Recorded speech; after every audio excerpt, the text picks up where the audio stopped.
you very much for inviting me to have a talk here, and I will tell a little bit about our activity. So maybe very sure to start a few words about who am I. So I'm actually not working at the university here, but I'm working at VTT. I'm officially located in Tampere, but actually I'm at least 2 or 3 days per week here down the road in Otaniemi, the Micronova building. So my background is that originally I did my PhD in the Netherlands in the 90s when neural networks were also in some kind of trendy fashion, and I developed there pattern recognition methods for patient monitoring equipment during operations. And that kind of theme I continued, so then I moved to Finland, and I've been working at VTT for over 20 years. So people that don't know VTT, it's a research institute.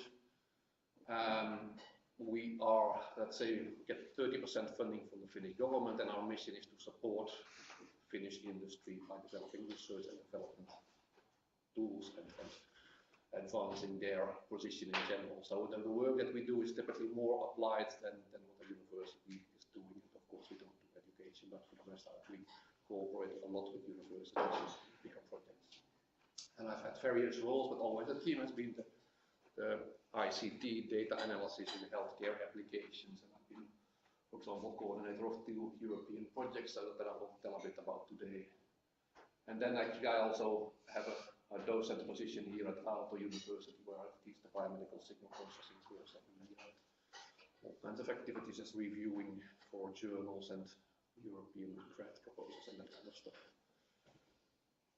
So what I will tell today a bit about is clinical decision support and what we mean with it. So quite often there's all this type of stories and horror scenarios that computers and AI might take over the doctor's roles and make them kind of useless, but that's far away. And actually what we are developing here are data analysis algorithms that support doctors in very difficult tasks. And we are talking here about complex diseases. And with complex disease, I mean a disease which is not trivial to diagnose. So I will talk, for example, about dementias today, in which we have the problem that a person, maybe grandpa or grandma, might have starting to have memory problems, might be a bit confused. It's very difficult to say what actually the underlying problem is. It could be that it's just normal aging, or it could be that there's maybe stress at work or stress in the life that makes them work not as good as possible, but it could also be dementia or some kind of other disease that affects the brain. So it's then very difficult to say, okay, this is what you have as a problem. And typically those type of decisions are made in groups of experts that sit together and maybe look at all kinds of images and lab results and then discuss and come to a conclusion saying, okay, it's most likely this type of problem. So it's really, it requires experts, many experts to discuss, and quite often for younger clinicians it's really difficult because they don't have the experience and they are not confident in making those type of decision making. So that's where we are now developing tools to say, okay, if we give you this type of information, maybe you can make faster decisions and be more confident about this diagnosis that you now make. So faster decision making, more confidence is what we aim to help with. And okay, dementia, as I mentioned already earlier, and accurate diagnosis, that's one example that I will talk about today. Brain injuries is another one that is very difficult. So you might, for example, last week when it was very slippery, you might have slipped on the ice and feel dizzy, maybe a bit confused. You decide to go to the hospital, and there the question is, okay, is this something serious, yes or no? And that's also one of those things that's very difficult to say at the moment when a person comes into the emergency room, because it may look that it's okay at this moment, but there might be internal problems that start, maybe internal bleeding in a few days, that might actually have very serious consequences over the long term. So it's very difficult to say at this moment what should we do with a person when he or she has hit their head. So that's a lot of very complex decision-making task. So but let's go first to those dementias there. So it's really a big issue, even in Europe, where we have a very good healthcare system in general. it takes on average around 20 months before you get the official diagnosis from the moment that you first notice that you have memory problems, that you start to forget things. So it's really a very long time in which actually nothing happens. So that there's really, if you could say make the diagnosis earlier, you could take some kind of actions, you could have some kind of medications that would slow at least the process. But if you don't make the diagnosis, you don't do those type of actions. So it's really an urgent need to have the diagnosis shifted to earlier phases. And it's really, well, doctors take into account many types of things.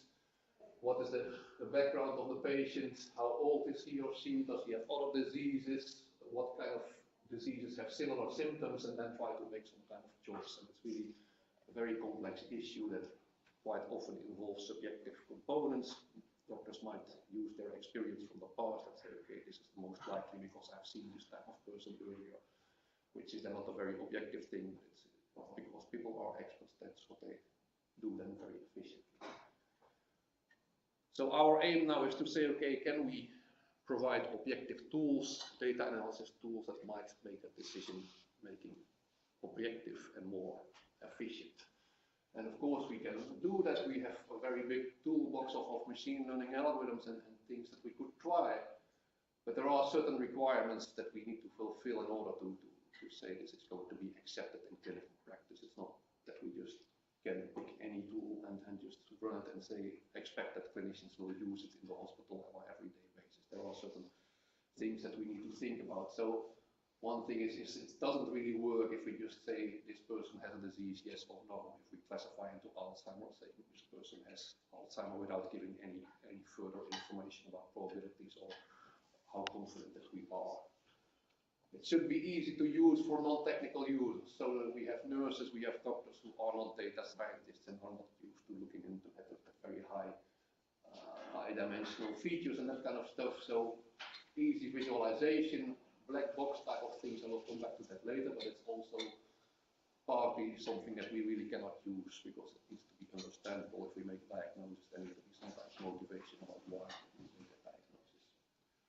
Integration of databases, which is more a technical issue, but nevertheless, integration in this case also means that we have images, we have maybe integers, we have categorical variables, we have continuous variables, we have text information, we have all kinds of information that all needs to be combined into some kind of data analysis methods.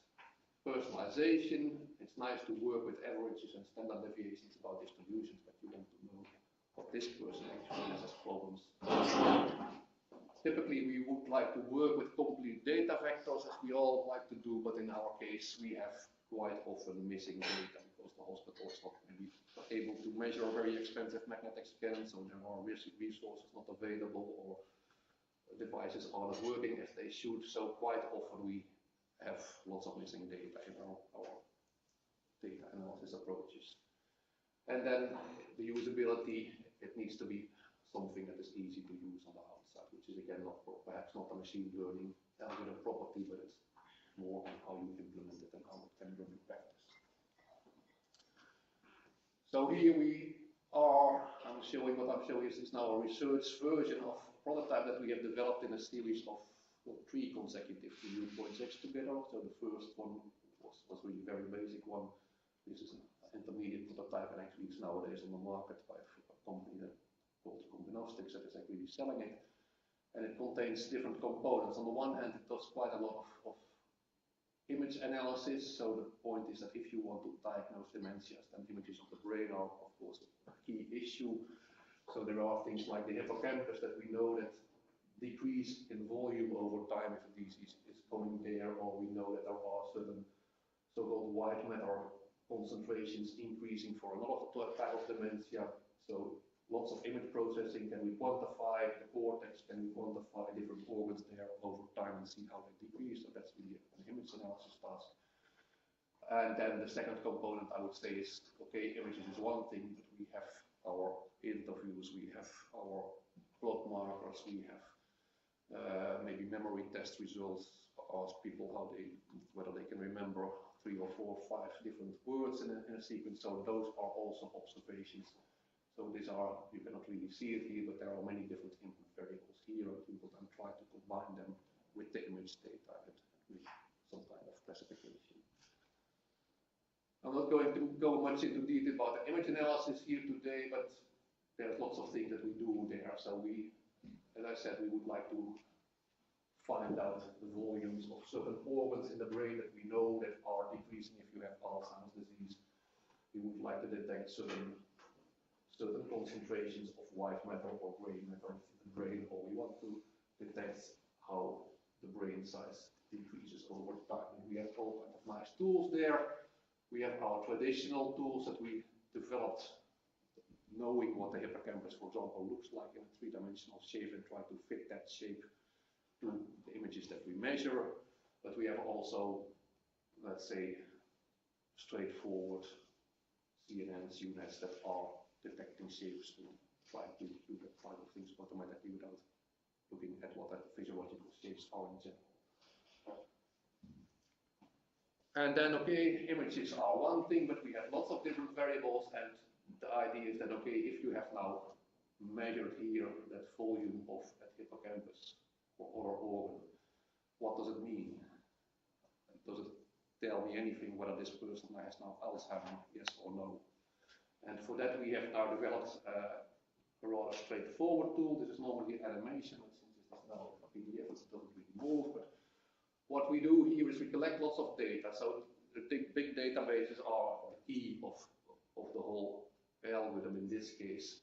So we have been, for example, collecting hippocampus volumes, or maybe, let's say, speed of remembering a certain word that people were asked to remember, and people that did not have Alzheimer's, they had this type of distribution in recognition speed, so they were pretty fast, short time in detecting, remembering a word, whereas people that did have Alzheimer's in the end were slower in recognizing it. So this now requires that you first have a large database with labeled data saying these people have Alzheimer's dementia, for example, and these ones didn't, and they were so fast in remembering a word, and the others were so slow in remembering a word. And now we are then saying, okay, if we have measured from this patient here, he remembers that word at this speed here, we can calculate how much is on the left side, how much is on the right side, from the controls and from the positives, and we can make some kind of index there, which is a number between 0 and 1. If the person would be very fast, so remembering with this type of speed, then you could say there are no people that have Alzheimer's disease that are so fast at remembering that word. So it gives some kind of indication that it's highly unlikely that you belong to an Alzheimer's group. On the other hand, if you would be there, it's more likely that you are really part of that Alzheimer's distribution there, because it's really everything that is on that direction there. So this is by itself not a very, let's say, difficult algorithm. It was really designed actually to be understandable for clinicians, and it's of course, as you will guess, it has quite much relations to standard statistics and Bayes analysis and that kind of things, but we tuned it so that it's really a monotonic function going from 0 to 1 as you go to longer values there, and it's a gradient response there. So that's one thing that we use, basically saying, okay, if we have this measure of this patient, how does it relate to the data that we have in the database? Another thing that we then use is saying, okay, we have here distributions of people that were having dementia and people that didn't have dementia, and if those distributions in the database are overlapping like they are here, it means that those features by themselves are not very useful. They are not separating very well. If those blue and red distributions would have been very separate, then in general those features would have been pretty powerful, and you could say, okay, I have relatively much trust if there is some kind of indication there. And that kind of spread between the distributions we visualize by a box size. So the whole idea is that we have a classifier which by itself is maybe not not that, let's say, difficult to understand, but the whole thing is that we visualize the outputs to clinicians in a sense that makes it easier to understand what's going on. So let's see what we have here. So we have here hippocampus volume, part of the brain, and here we have that observation of this specific patient for whom we want to make a diagnosis, the black line that goes up there. And in the database, we have people that have Alzheimer's disease that are having this type of volume, people that are healthy having this type of volume. So now with that equation that I showed briefly, you can calculate what is that value, and in this case it's 0.9.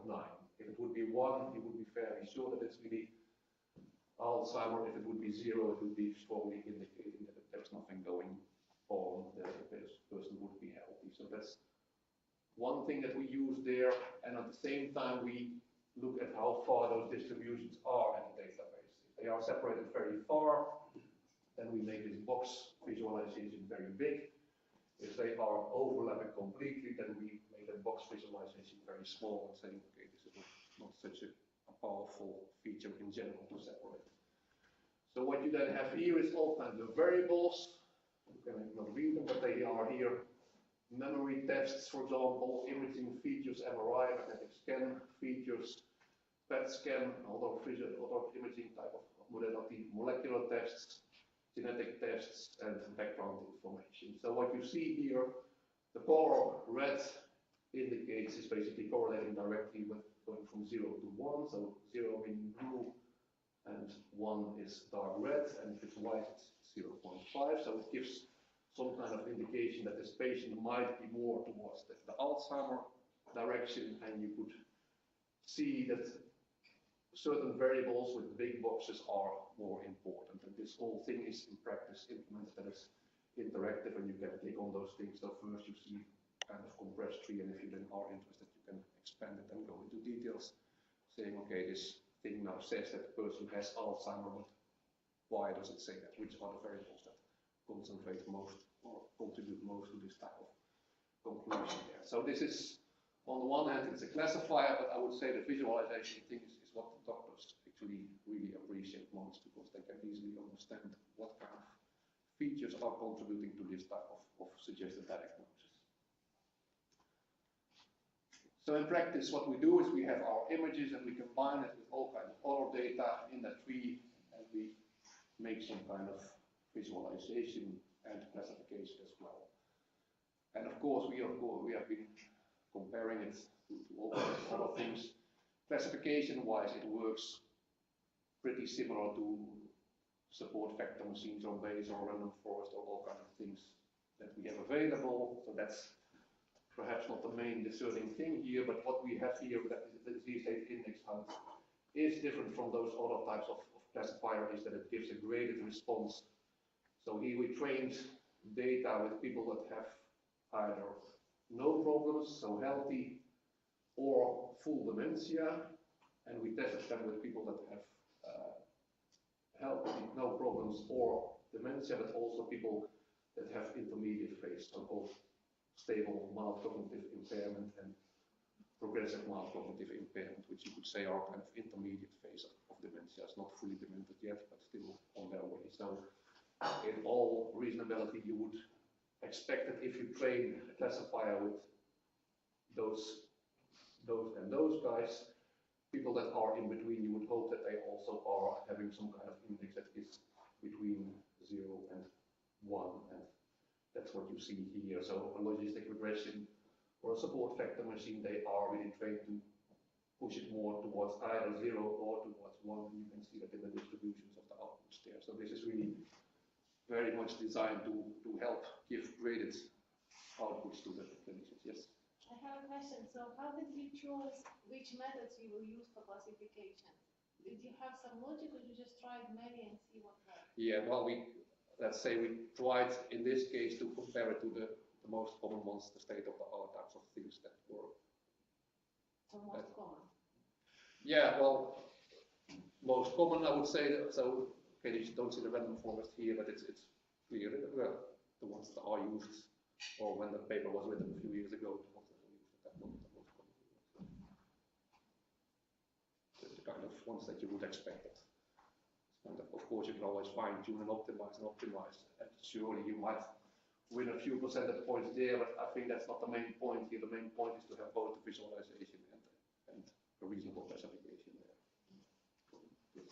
So maybe related to her question is, you said at the beginning that there's a lot of experts, right? A lot of people involved in the process. So have you involved such people into the, the exam so possible to check the result and then make a decision? I mean, a lot of workflow to select the angle.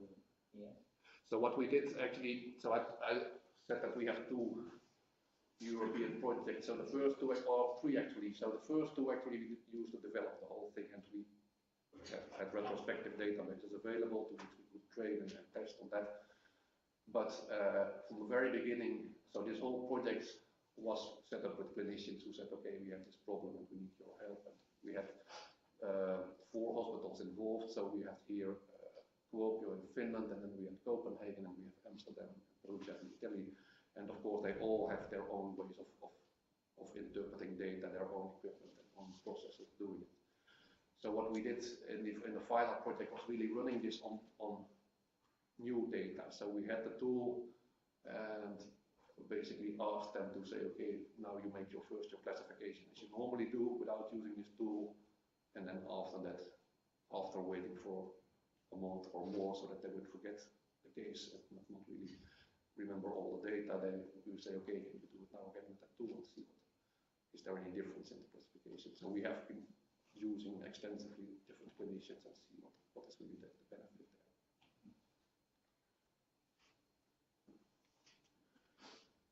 Okay, so here you see,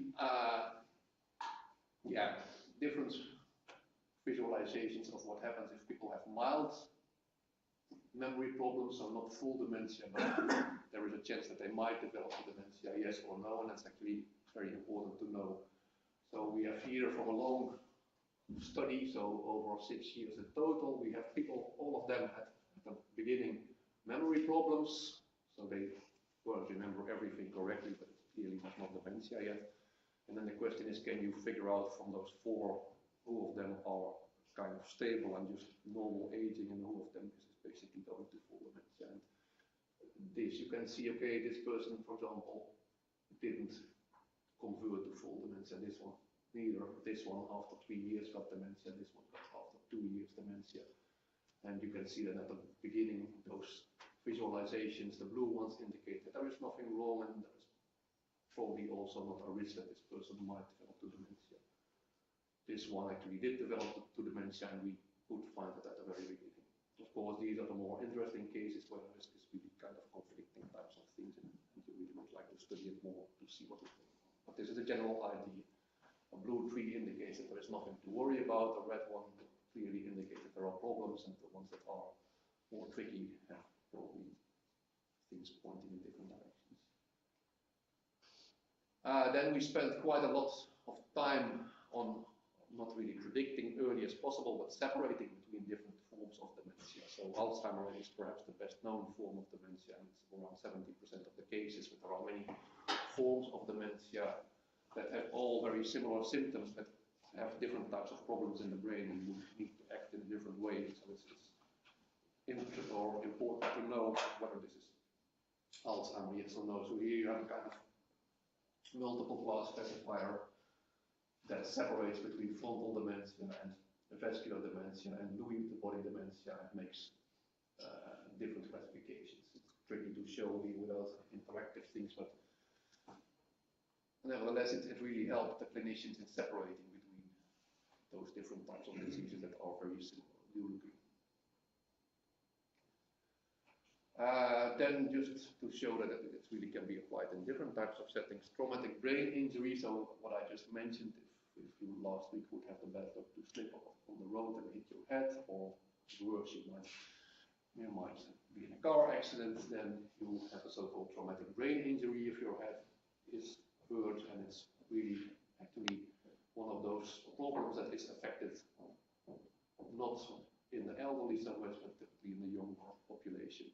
So where you have car accidents or sports accidents, so typically in the US, patients are people that work in, or are playing American football, people skiing, car riding, well, it can be anything if you have bad luck. It's one of those diseases that's increasing, and it's really tricky to separate and decide what is going on. So as I said, how serious it looks at a given moment when you come in the hospital is not really correlating with how serious it is in practice, or will become in a few days, because things can develop in the brain over time that are actually very, very bad. Or it can look very serious at this moment, it can be that there is actually nothing going on, like in the Asterix pictures where Romans hit their head, typically they walk happily further in a few pictures later. Problem is that there are many variables that affect the outcome. So it can be related to the accident. Was it a very severe accident, but also what is the age of the patient? Does he or she have other diseases? Was there alcohol use? Imaging analysis results, but also your outcome can be affected by, for example, things like at what time did you arrive in the hospital? Was it today when there were lots of staff available and you could immediately be helped? Or were you in the middle of the night going to the hospital and there was nobody to do anything at that moment, so you were several hours without any help? Those type of things can also affect the outcome in the end. So it's not only the measurements that you do from the body, but also all kinds of other things, logistics and outside things that affect the outcome. So it's really a very tricky classification problem, and if you say we have here 100 variables as input and we would like to figure out whether this person comes back to normal after 6 months, or is in a coma, or is at home not completely recovered, then it really becomes a very difficult decision support problem. What we did here was again a very similar approach. So we have, of course, our brain images, MRI, CT scans, from which we can calculate, for example, how the brain looks. So if they're bleeding, is the brain image symmetrical, yes or no? If you have a very big head on the head, it might not be as symmetrical as it's supposed to be. So can you calculate those type of measures? All kinds of omics measures, brain monitoring, the EEG, then all kinds of more fancy new models. The point is that here you have images and omics and signals and whatever, and everything you need to combine again into classify how it works. And here you see then, for example, people that arrived at the emergency room. These ones were here in Turku, so we had two hospitals in this case. We had Turku University Hospital and Cambridge in the UK. And you can see here that what we did was we calculated those type of visualizations when they arrived in the emergency room, and then we followed them over years. In this case, we looked at how they were doing after 6 months. And there's a certain scale that is being used, going from 5 to 1, 5 meaning that you are completely back in work, 4 means that you are okay, but not really the same person like you used to be, 3 you are really having serious problems still coping with life, 2 means that you are in a coma, and 1 means that you didn't survive. So you can see here, so these things were calculated at time 0, and then we looked at what at time 6 months was the outcome, try to predict those type of things there. So again, you see that the person with a good outcome have more bluish things, person that for whom didn't turn out well have that kind of red visualizations, and those numbers there are then a kind of quantification of how much those different variables point in that direction. And this is also implemented as a decision support software tool, and actually we spent a lot of time on really listening to clinicians and how they like to visualize data. Those trees are nice, but they actually like very much interactive timelines in which you have all kinds of data combined, and you can click and you can zoom into that kind of stuff, so, which is not necessarily machine learning. Nevertheless, if you want to have people using those type of things, then it's really important to add it there. So black box approaches, there's always this discussion that you cannot really use them in healthcare. I think that opportunity is changing, or that opinion is changing. Of course, in the end, the final decision needs to be made on some kind of understandable facts. But there are components here along the way, for example, those image processing algorithms that calculate some kind of feature and then use that feature as input to the higher level decision making. Those type of things are actually pretty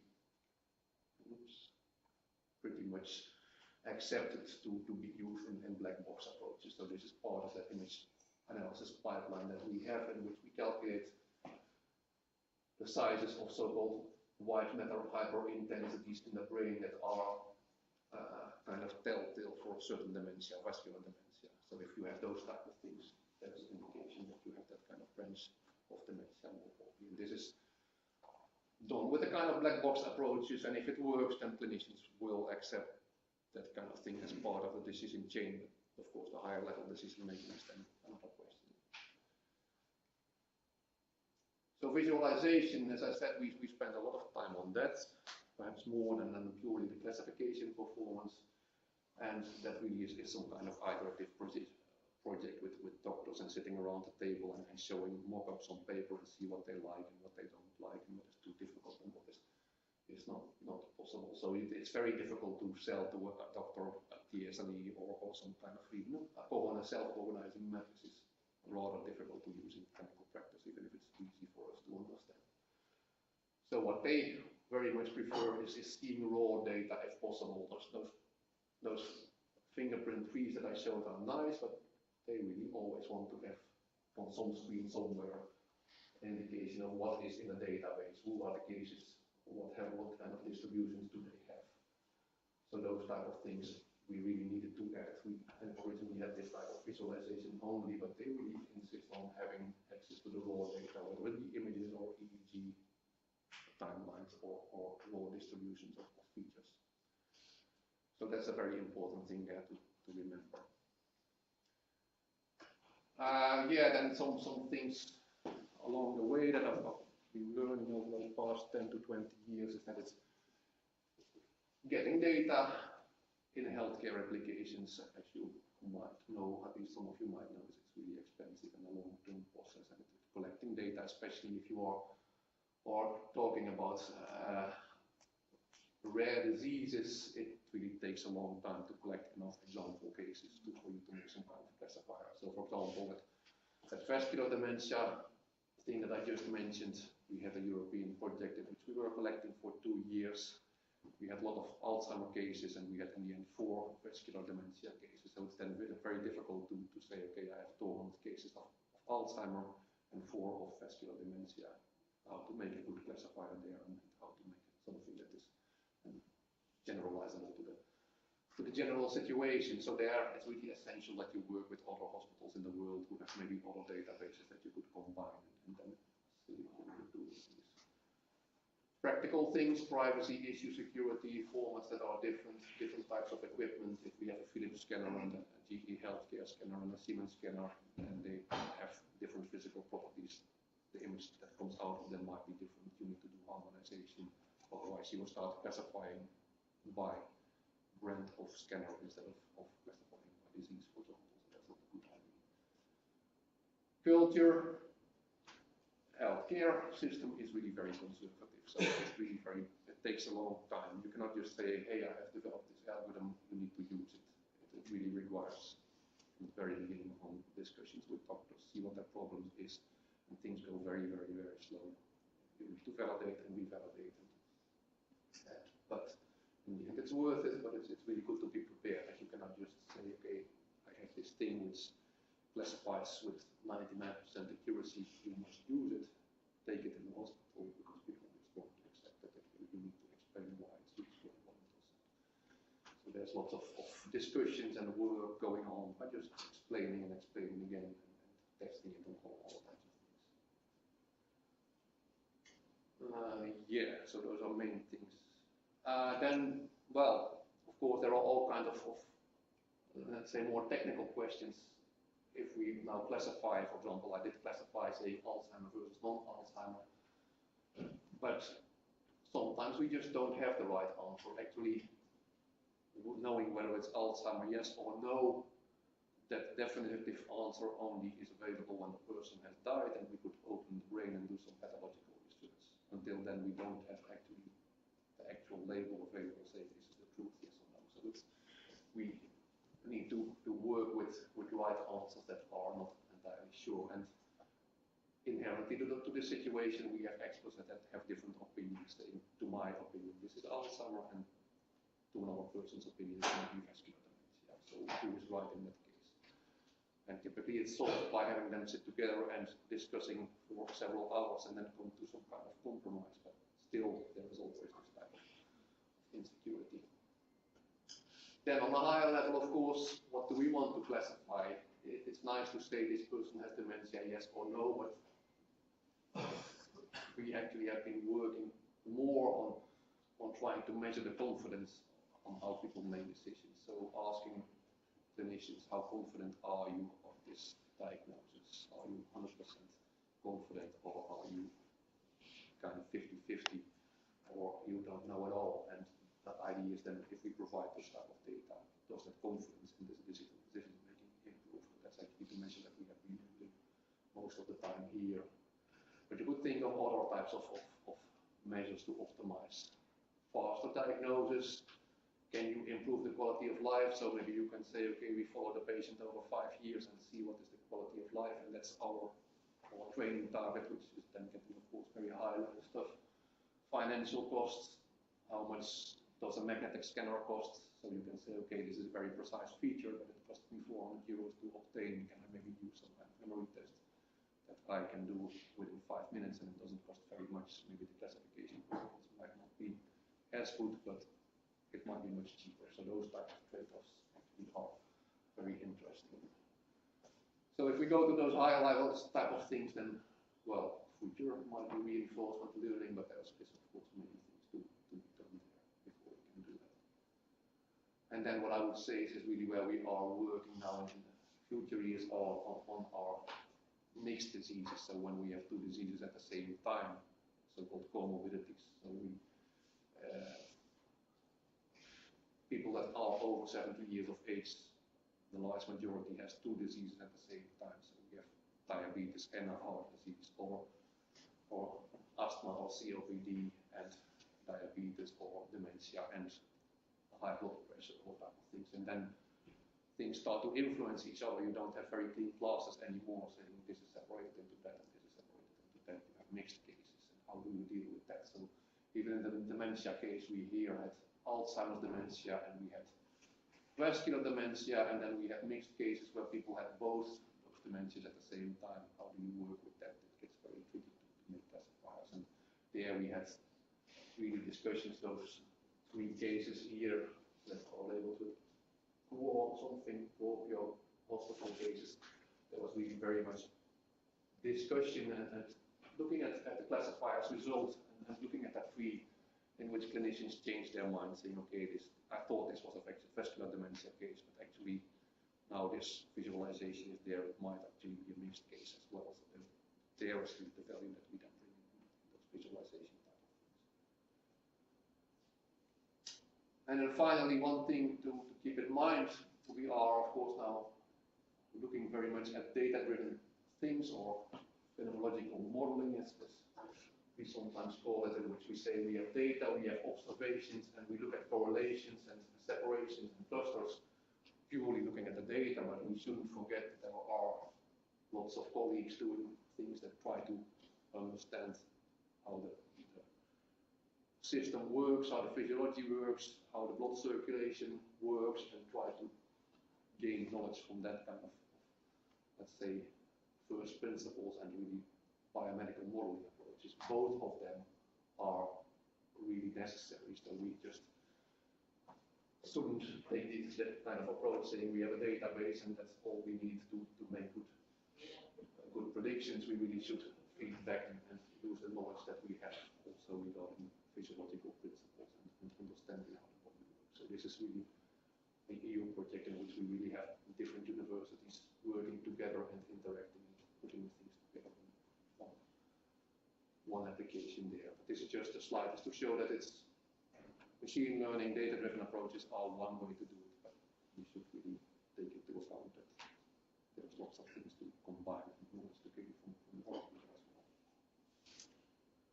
Okay, that's very short things that we are doing. So if you have questions.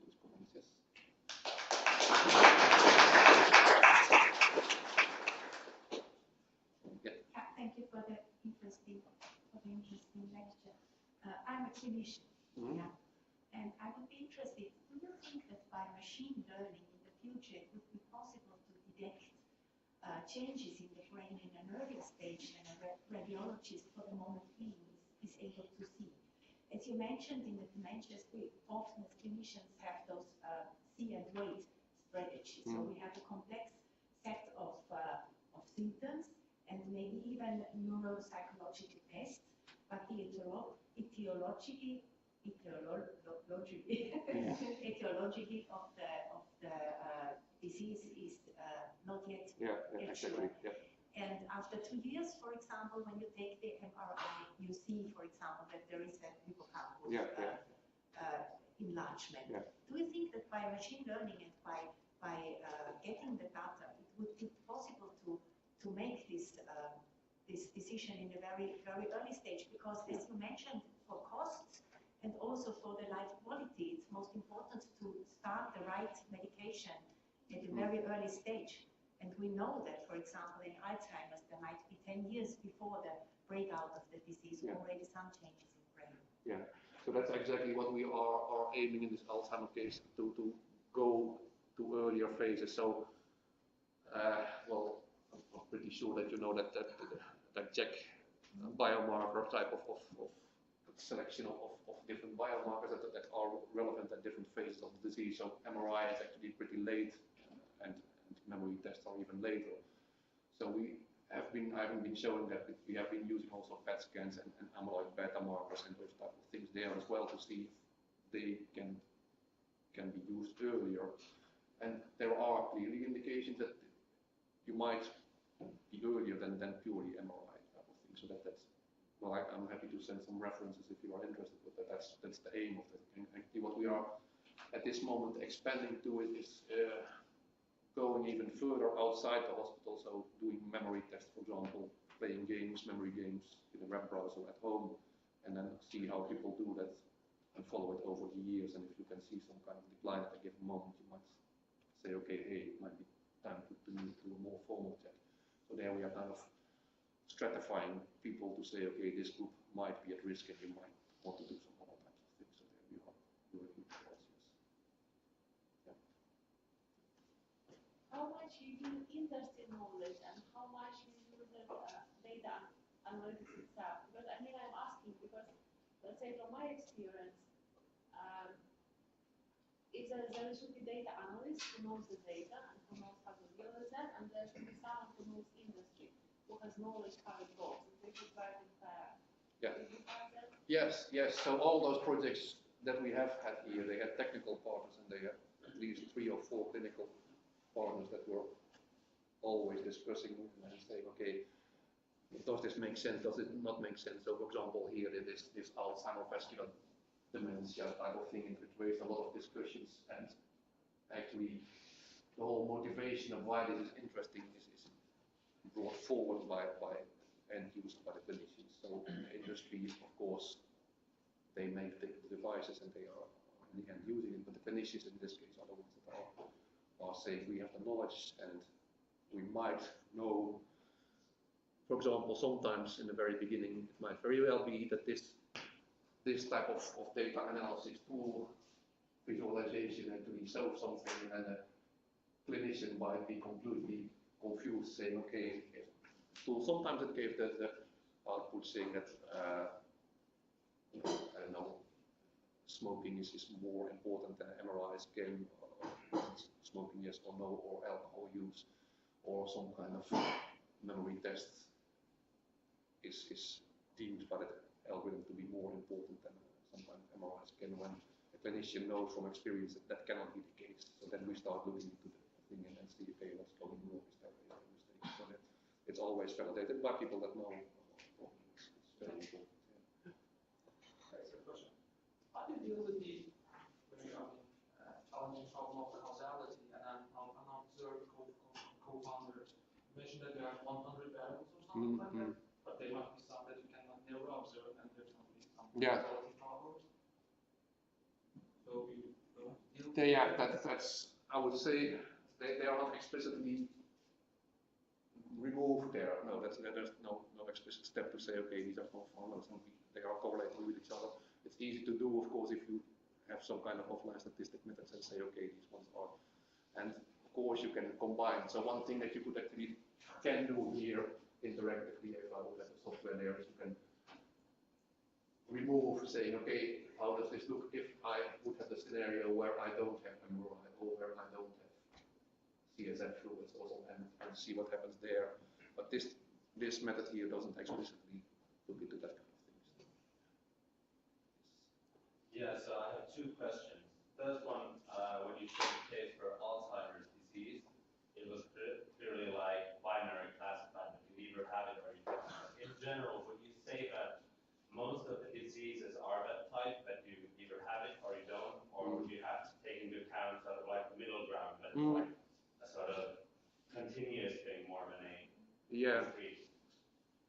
You are completely right, and actually, so this Alzheimer, yes or no, it is, let's say, the simplest case, and it's not a very interesting one, to be honest, clinically, because you want to look really at the intermediate cases, and that's why I showed here this graph in which we have continuum.